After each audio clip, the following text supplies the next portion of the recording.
कोविड-19 महामारी ने सभी वर्गों के श्रमिकों और कार्यस्थलों को प्रभावित किया है, जिसका परिणाम पूरी अर्थव्यवस्था पर देखा जा सकता है। भारतीय वस्त्र उद्योग उन कई उद्योगों में से एक रहा है जो कोविड-19 संकट के कारण बुरी तरह प्रभावित हुए थे। यह क्षेत्र कृषि के बाद दूसरा सबसे बड़ा नियोक्ता है। कारखानों में अक्सर न्यूनतम वेतन मिलता है, जिससे श्रमिकों को कम वित्तीय सुरक्षा मिलती है। कई कर्मचारियों को नुकसान हुआ है क्योंकि कारखानों ने या तो मजदूर कम कर लिए या पूरी तरह से बंद हो गए। महामारी के दौरान कई श्रमिकों ने भूख से संघर्ष किया और जीवित रहने के लिए कर्जा लिया।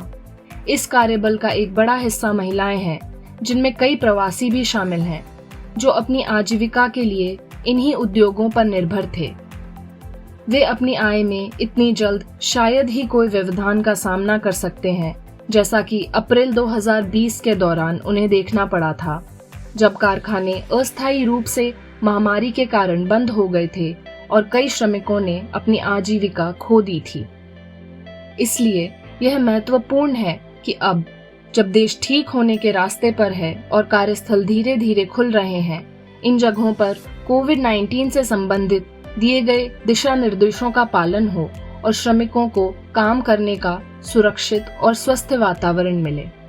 श्रमिकों के सुरक्षित रूप से काम पर लौटने के लिए कुछ चीजें हैं जिनका पालन करने की अंतर्राष्ट्रीय और राष्ट्रीय अधिकारी सलाह देते हैं। श्रमिकों को मांग करनी चाहिए और नियोक्ताओं को यह सुनिश्चित करना चाहिए कि कारखानों में 2 कर्मचारियों के कार्यस्थल के बीच कम से कम 6 फीट की दूरी हो। फैक्ट्री में हर कोई काम के दौरान हर समय फेस मास्क पहने। सरकारी या निजी अस्पताल में जाकर टीका लगवाएं। हाथों को सैनिटाइजर से नियमित रूप से साफ किया जाए या साबुन से धोया जाए। कार्यस्थल की नियमित सफाई और कीटाणु शोधन हो। सुनिश्चित करें कि आगंतुक या मेहमान फेस मास्क पहने।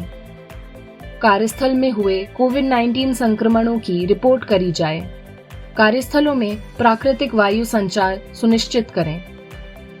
1 मई 2021 से 18 वर्ष से अधिक आयु के सभी नागरिक कोविड-19 का टीका लगवा सकते हैं। कोविड-19 वैक्सीन बीमारी से सुरक्षा प्रदान करती है। वायरस का संक्रमण होने पर यह आपको वायरस से लड़ने में मदद करेगी। टीका लगवाने से न केवल आपकी रक्षा होगी, बल्कि परिवार के अन्य सदस्य भी तनाव मुक्त होकर काम पर जा सकेंगे। यदि नियोक्ता द्वारा सरकारी कोविड-19 मानदंडों का उल्लंघन किया जाता है, तो श्रमिकों को या तो कार्य पर शिकायत समिति या कारखाने में उपलब्ध किसी अन्य संचार चैनल के माध्यम से अपनी चिंताओं को उठाने के लिए प्रोत्साहित किया जाता है। यदि कर्मचारियों के अनुरोध अनसुने हैं, तो फेयरवेयर के सदस्य सप्लायर्स के कर्मचारी अपने स्थान के अनुसार फेयरवेयर हेल्पलाइन तक पहुंच सकते हैं। कार्यस्थल पर ये उल्लंघन कोविड-19 के कारण नियोक्ताओं द्वारा कर्मचारियों के स्वास्थ्य और सुरक्षा के अपर्याप्त उपाय होने से संबंधित या कर्मचारियों को किसी भी प्रकार के व्यावसायिक खतरे में आने के विषय में हो सकते हैं। यदि संकट से उभरने के लिए फेयरवेयर सदस्यों द्वारा आवश्यक मदद नहीं मिले, तो नियोक्ता भी शिकायत दर्ज करवा सकते हैं। कोरोना वायरस महामारी से कार्यस्थल बुरी तरह प्रभावित हो रहे हैं। आइए हम सभी विकास अभिकरण, नियोक्ता, कर्मचारी और सभी नागरिक सामूहिक रूप से श्रमिकों की सुरक्षा और नौकरियों की स्थिरता सुनिश्चित करें और इस प्रकोप का मुकाबला मिलकर करें।